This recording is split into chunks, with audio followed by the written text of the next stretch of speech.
Olá a todos, nós hoje trouxemos do livro Ação e Reação, que é um livro psicografado pelo Chico Xavier, pelo espírito de André Luiz. E o capítulo 18 trata de resgates coletivos, né? É um tema periodicamente ali abordado, né? Porque é um tema que gera ali muitas dúvidas e curiosidade ali de muitos que querem entender o porquê desses acidentes em que desencarnam juntas muitas pessoas, às vezes um grande número, né? E no caso aqui em questão é um acidente aéreo, um avião ali cujo piloto não consegue se desviar de umas montanhas, o avião se choca e nesse avião ele trazia ali 14 pessoas, né? Dessas 14, eles recebem um pedido para que 6 sejam ali resgatadas. Vejam, essas 14 pessoas, esses 14 espíritos, desencarnaram, morreram naquele acidente. E desses 14, 6 desses espíritos desencarnados estavam ali em condições de terem uma ajuda mais direta. E os outros 8? Ele diz que os 8 desencarnados jaziam em posição de choque, presos aos corpos, mutilados ou não. 4 gemiam, jungidos aos próprios restos, e 2 deles, apesar de ainda enfaixados às formas rígidas, gritavam desesperados em crises de inconsciência. Então esse relato nos mostra o porquê que esses 8 ainda não estavam em condições de serem auxiliados ali de uma maneira direta, de perceberem um auxílio direto da espiritualidade, né? Porque estavam ali em posição de choque, desesperados. Contudo, amigos espirituais abnegados e valorosos velavam ali, calmos e atentos. Figurava-se cascata de luz vertendo do céu, o auxílio do alto vinha solícito em abençoadas torrentes de amor. Então vamos percebendo o amparo, o auxílio de toda uma equipe ali, que assim como aqui na Terra nós temos ali os bombeiros, equipes de resgate, igualmente na espiritualidade há grupos altamente preparados para essas situações ali, bastante delicadas, né? Tanto que o André Luiz e o Hilário perguntam ao instrutor, que é o Druso, se eles poderiam participar daquele resgate, e é dito a eles que não, né? Explicando que o trabalho ali era de uma natureza especialíssima, né? Requisitando colaboradores rigorosamente treinados. Ou seja, aqueles naquele momento não tinham a preparação necessária para fazer aquele trabalho de maneira tão intensa, tão direta, já que era um trabalho extremamente delicado. E o Hilário pergunta por que motivo era pedido auxílio para a remoção de 6 dos desencarnados, quando as vítimas eram 14, ou seja, foi feito o pedido para a remoção de 6 dos desencarnados, mas e os outros 8? Né? E o Druso então responde em tom sereno e firme: o socorro num avião sinistrado, né, num avião acidentado, é distribuído indistintamente. Contudo, não podemos esquecer que se o desastre é o mesmo para todos os que tombaram, a morte é diferente para cada um. Então, um auxílio ele se faz presente ali para todos, né? Mas é o que ele fala: se o desastre é o mesmo, a morte é diferente para cada um. No momento serão retirados da carne somente aqueles cuja vida interior lhes outorga, né? Lhes permite a imediata liberação. Quanto aos outros, cuja situação presente não lhes favorece o afastamento rápido da armadura física, né, do corpo físico, permanecerão ligados por mais tempo aos despojos que lhes dizem respeito. Então, 6 serão resgatados prontamente, enquanto outros ainda permanecerão ali, presos ao corpo físico. Quantos dias? Pergunta então o Hilário. Quantos dias esses permanecerão presos ali ao corpo? E é respondido, o Druso responde: depende do grau de animalização dos fluidos que lhes retém o espírito à atividade corpórea. Alguns serão detidos por algumas horas, outros talvez por longos dias, quem sabe. Corpo inerte nem sempre significa libertação da alma. O gênero de vida que alimentamos no estágio físico dita as verdadeiras condições de nossa morte. Então vejam que ele deixa claro que a nossa morte, as situações de como nos encontraremos depois da morte, depende de como foi a nossa vida, como foi a nossa existência, quais foram as nossas atitudes. Porque se mergulhamos aqui na Terra, vivendo uma vida exclusivamente pensando na matéria, sem cultivar os valores do espírito, nós podemos, depois da morte, termos dificuldades nesse desligamento. Por isso que ele fala que depende do grau de animalização dos fluidos. Por quê? Quanto mais o espírito busca o seu crescimento interior, quanto mais ele busca ali se elevar, mais sutis se tornam os fluidos que ele possui. E no momento da morte, esses fluidos sutis, leves, eles permitem esse desligamento muito mais tranquilo, muito mais simples. É o que ele vai detalhar aqui, olha. Quanto mais chafurdamos, mergulhamos o ser nas correntes de baixas ilusões, mais tempo gastamos para esgotar as energias vitais que nos aprisionam a matéria pesada e primitiva de que se nos constitui a instrumentação fisiológica, demorando-se nas criações mentais inferiores a que nos ajustamos, nelas encontrando combustível para dilatados enganos nas sombras do corpo carnal propriamente considerado. Quanto mais nos submetemos às disciplinas do espírito que nos aconselham equilíbrio e sublimação, mais amplas facilidades conquistaremos para a exoneração, para a liberdade da carne, em quaisquer emergências que não possamos fugir por força dos débitos contraídos perante a lei. Assim é que a morte física não é o mesmo que emancipação espiritual.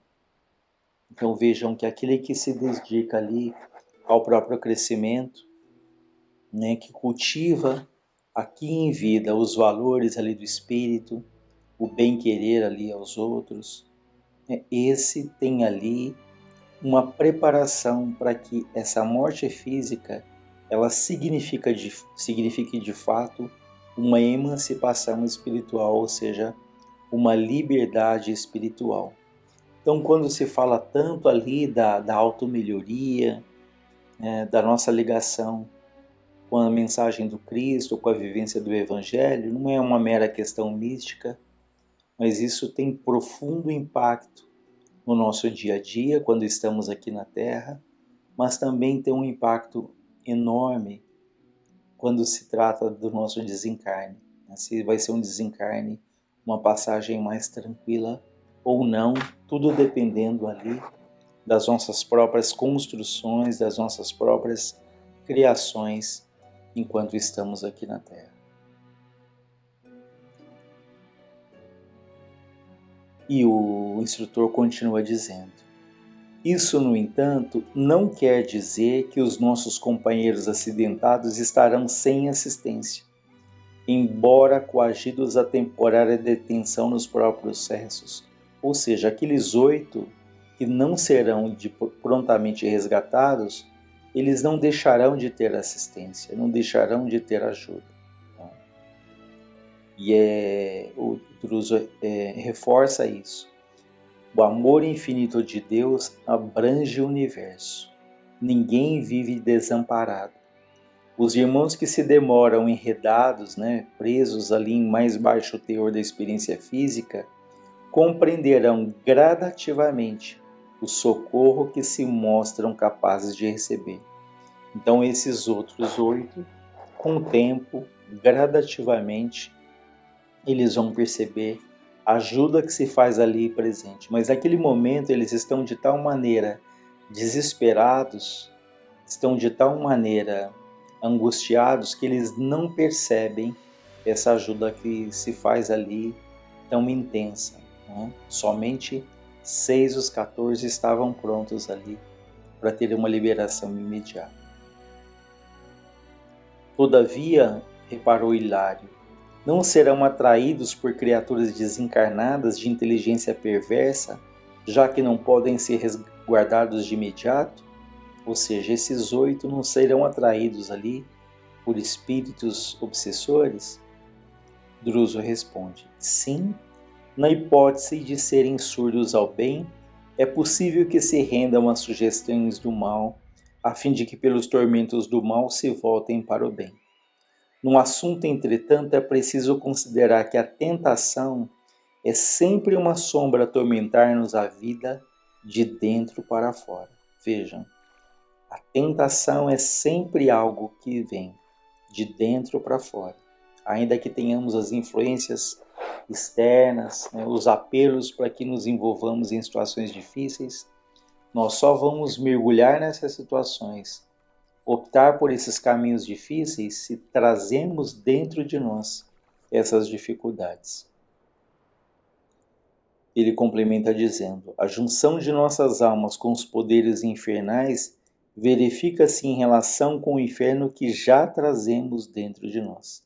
Então, aquilo que trazemos dentro de nós também determina quais as companhias que teremos aqui ou do outro lado. Né? E, como o texto é muito longo, ele fala aqui que se fôssemos analisar essas pessoas que estavam naqueles acidentes, olha, imaginemos que fôssemos analisar as origens da provação a que se acolheram os acidentados de hoje. Surpreenderiam de certo delinquentes que em outras épocas, em outras existências, atiraram irmãos indefesos do cimo de torres altíssimas, ou seja, talvez fossem pessoas que jogaram outras pessoas de torres muito altas. Né? Portanto, poderiam vir sujeitas a passar por algo semelhante, como num acidente aéreo. Então, surpreenderemos delinquentes que em outras épocas atiraram irmãos indefesos do alto de torres altíssimas para que seus corpos se espatifassem no chão. Ele fala que poderíamos surpreender também companheiros que em outro tempo cometeram crimes hediondos sobre o dorso do mar. Né? Pessoas que poderiam ter ali cometido crimes e atirado ali os corpos no mar. Pondo a pique, né? Colocando fim a existências preciosas. Ou poderemos surpreender também suicidas que se despenharam de arrojados edifícios ou de picos agrestes, né? Talvez também pessoas que se suicidaram se jogando ali de prédios muito altos ou de picos, né, ou de montanhas, em supremo atestado de rebeldia perante as leis, os quais por enquanto somente encontrarão recurso em tão angustioso episódio para transformarem a própria situação. Então vejam que uma análise daqueles companheiros poderiam nos trazer essas situações de quem se jogou de algum lugar, se suicidou, ou de quem não se jogou, mas jogou ali outras pessoas, né? Mostrando ali a lei da ação e reação e que aquele acidente tão difícil para muitos seria de fato uma libertação, né? Seria ali um divisor de águas, porque a partir daquele momento, quantos ali poderiam viver as próximas existências com a consciência tranquila. Né? Quantos milhares de irmãos encarnados possuímos nós, em cujas contas com os tribunais divinos ficam débitos dessa jaez, né? dessa magnitude. Né? Entretanto, não desconhecemos em nós consciências endividadas. Podemos melhorar nossos créditos todos os dias. Veja, podemos melhorar nossos créditos todos os dias, apesar do nosso passado muitas vezes difícil. Quantos romeiros aqui na Terra, né? Quantos encarnados aqui, em cujos mapas de viagem constam surpresas terríveis, são amparados devidamente para que a morte forçada não lhes assalte o corpo em razão dos atos louváveis a que se afeiçoam. Ou seja, nós, mesmo trazendo tendências do passado difíceis, nós podemos amenizar as nossas provas. Aquela frase que diz, lição aprendida, sofrimento terminado. Aquela outra frase que diz que um gesto de amor cobre uma multidão de erros. Então não é ali o olho por olho, o dente por dente. Nós podemos ter as nossas provas amenizadas de acordo com o nosso merecimento, com a nossa conquista, com as nossas atitudes. Olha, quantos deveres, quantas intercessões de prece ardente conquistam moratórias oportunas para pessoas cujo passo já resvala no cairel do sepulcro. A importância da prece, até daqueles que fazem preces por nós. Quantos deveres sacrificiais conquistam para a alma que os aceitas de boa mente preciosas vantagens na vida superior, onde providências se improvisam para que se lhes amenizem os rigores da provação necessária. Assim é que, gerando novas causas com bem praticado hoje, podemos interferir nas causas do mal praticado ontem, neutralizando-os e reconquistando com isso o nosso equilíbrio. Deste modo, creio mais justo incentivarmos o serviço do bem através de todos os recursos ao nosso alcance. Como? Como podemos, então, conquistar méritos? Como podemos amenizar ali os erros do nosso passado? Ele dá alguns exemplos. A caridade, o estudo nobre, a fé, o bom ânimo, o otimismo, o trabalho, a arte e a meditação construtiva constituem temas renovadores, cujo mérito não será lícito esquecer na reabilitação de nossas ideias e, consequentemente, de nossos destinos.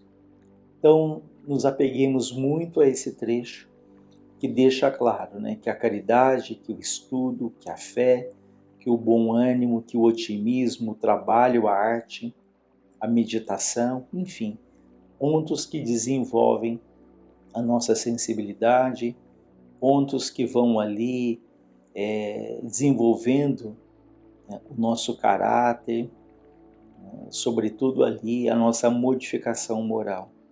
Isso então vai nos permitindo conquistarmos melhores condições, não só no momento em que tudo isso é praticado nessa vida atual, mas nos preparando aí para os desencarnes, para essas passagens, para que elas de fato sejam ali passagens de um desencarne mais tranquilo.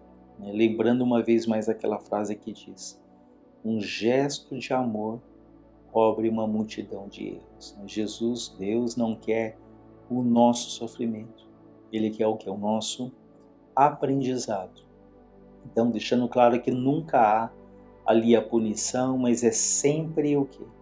O resultado da nossa própria ação. A lei da ação e da reação. Então, nos apeguemos nesses estímulos que eles nos trazem, mas sem deixar ali de ter a consciência dessas situações, às vezes tão difíceis, mas que para esses espíritos são necessárias. Como foi dito antes, talvez sejam momentos extremamente difíceis, mas que significa ali, se bem compreendido para eles, a libertação. Significa ali a oportunidade de existências depois disso, se bem compreendido, existências mais serenas, mais tranquilas, em que o espírito tem ali a sua consciência tranquila em relação a si mesmo, tranquila em relação ali ao Criador.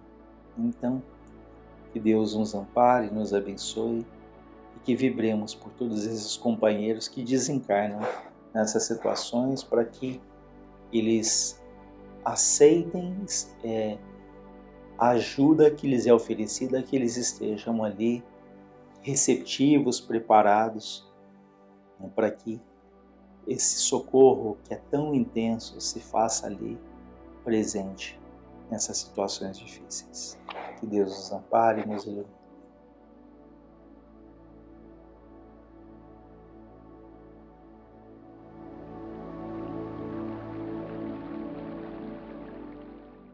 Saudações a todos!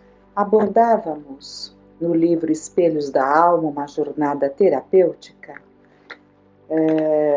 sobre colocações, né, que são trazidas em função ali da inteligência e dos sentimentos. Então, estava sendo colocado ali a importância do desenvolvimento, né, da inteligência, num processo de conquistas, né, sem dúvida nenhuma, muito importante.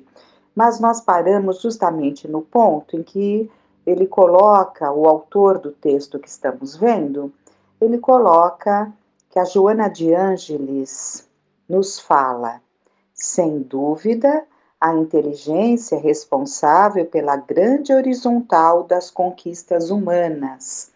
É importante essa linguagem figurada, né? Horizontal das conquistas humanas, ou seja, tudo que está aqui na nossa horizontal, ou seja, no nosso meio material.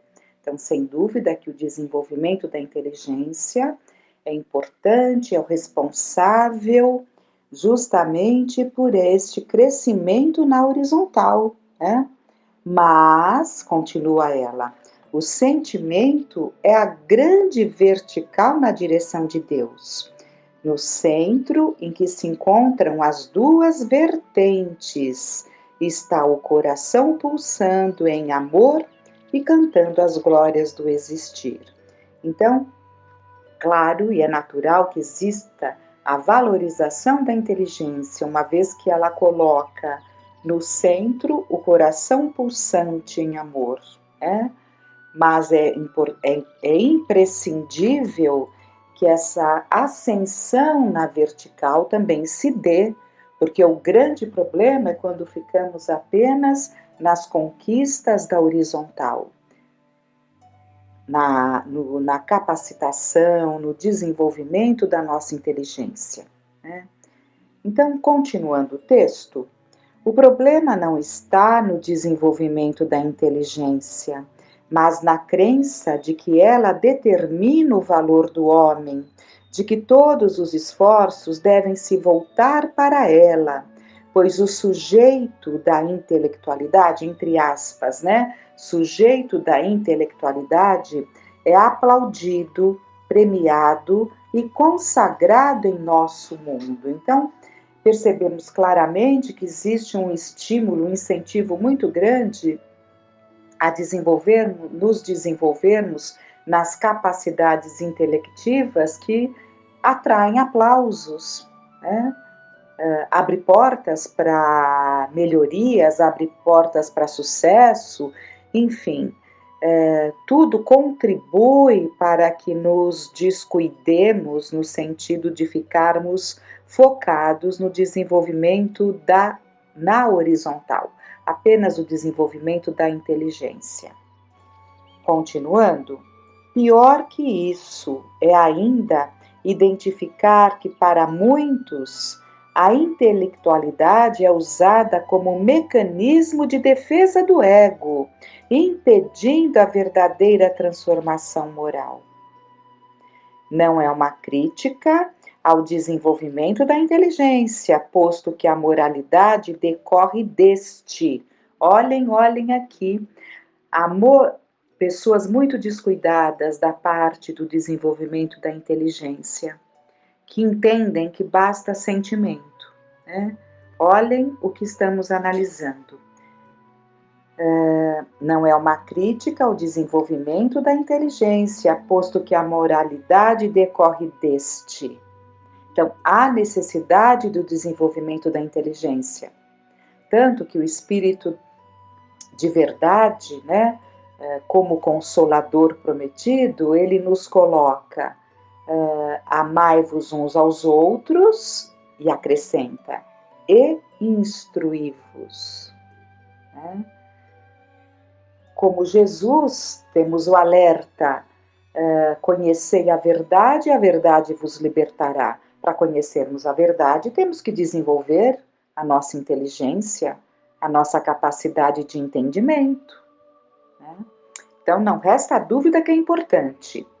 O que se combate é a ausência da harmonia entre a inteligência e a emoção, impossibilitando o desenvolvimento das aspirações superiores da vida.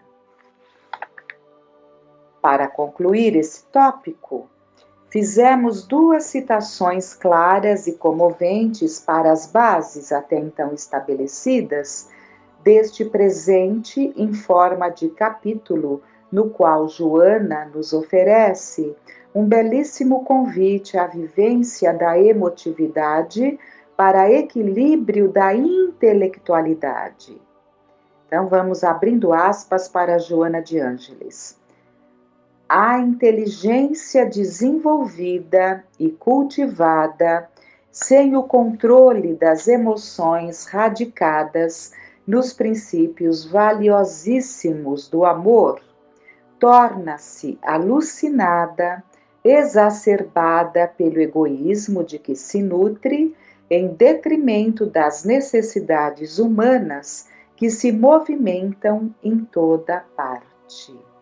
Então, a inteligência, quando desenvolvida, quando cultivada, sem o controle das emoções, né, que devem estar radicadas nos princípios do amor, ela torna-se alucinada, a inteligência torna-se alucinada, torna-se exacerbada pelo egoísmo, há uma extrapolação, a inteligência leva, quando só desenvolvemos a inteligência, acabamos nos tornando muito superiores, né? Presunçosos, com sentimento de orgulho exacerbado.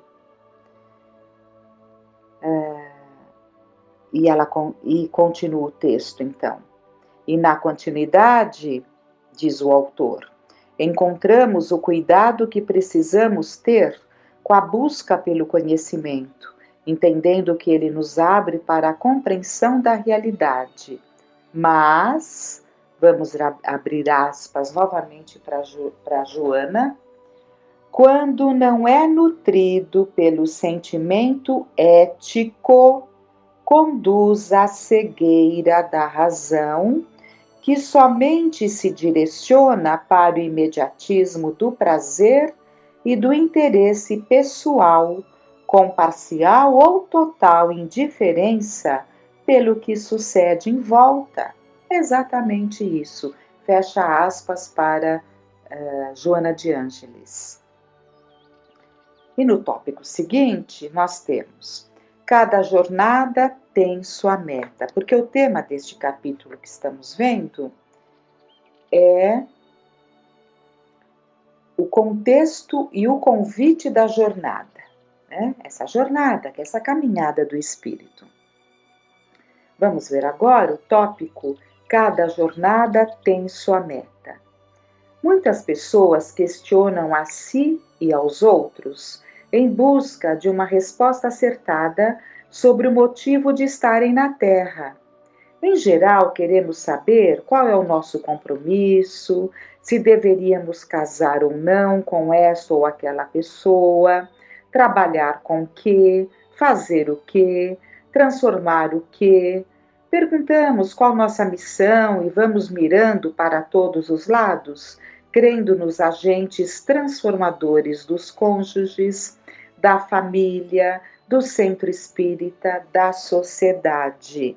Muito, muito interessante, porque detemos muitas vezes essa presunção de que viemos para transformar as coisas, para transformar o mundo, que Deus nos conferiu ali uma tarefa missionária de transformar as pessoas que estão ao nosso redor, transformar o centro espírita que frequentamos, transformar o trabalho que começamos, alguns já no primeiro dia, começam a ver uma série de coisas e começa a pontuar, como se eles estivessem trazendo para aquele trabalho ali a salvação daquele espaço, né? Então, tudo isso é uma ideia equivocada que temos, porque nós não reencarnamos para transformar o outro, e sim para transformar a nós mesmos, né?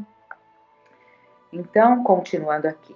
Às vezes perdemos o rumo tentando modificar inutilidades, nos preocupando com comportamentos superficiais e aparentes, crendo realizar grandes propósitos pelo número de aplausos recebidos.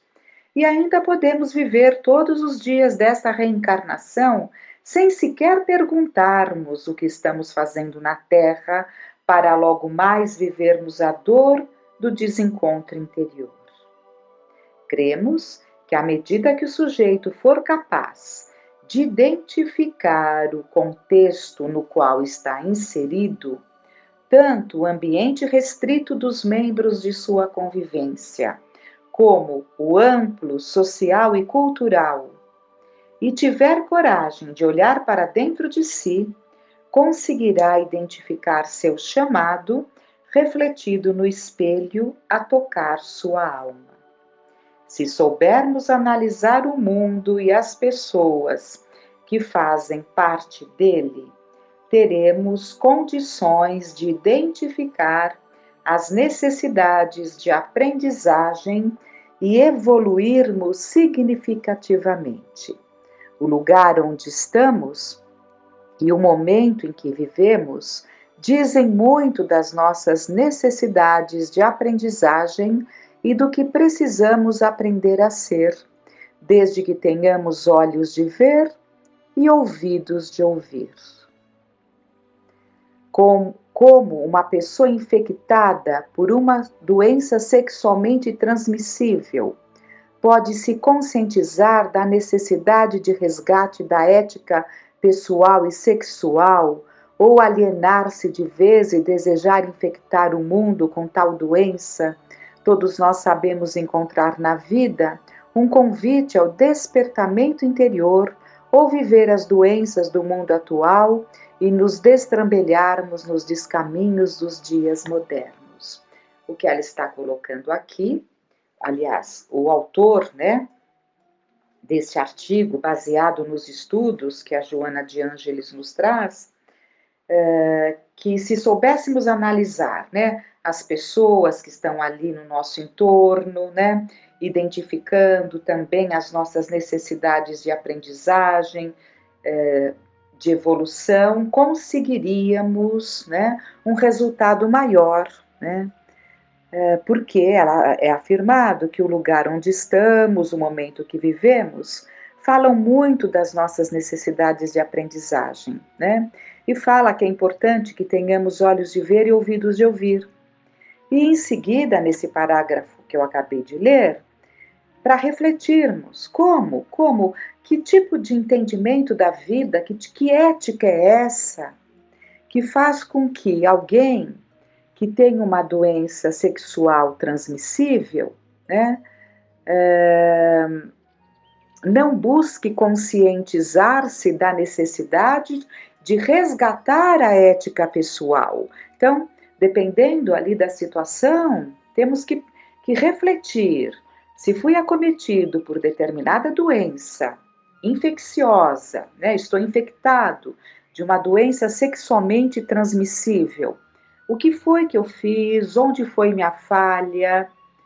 É natural que a ética, que deve fazer parte, né, desenvolvermos aí esse entendimento, a ética como um farol que regula as nossas ações, que regula o nosso comportamento, tanto que Jesus, no sermão da montanha, no sermão dos montes, aqueles capítulos Mateus de 5 a 7, né, São 3 capítulos, 5º, 6º e 7º, né?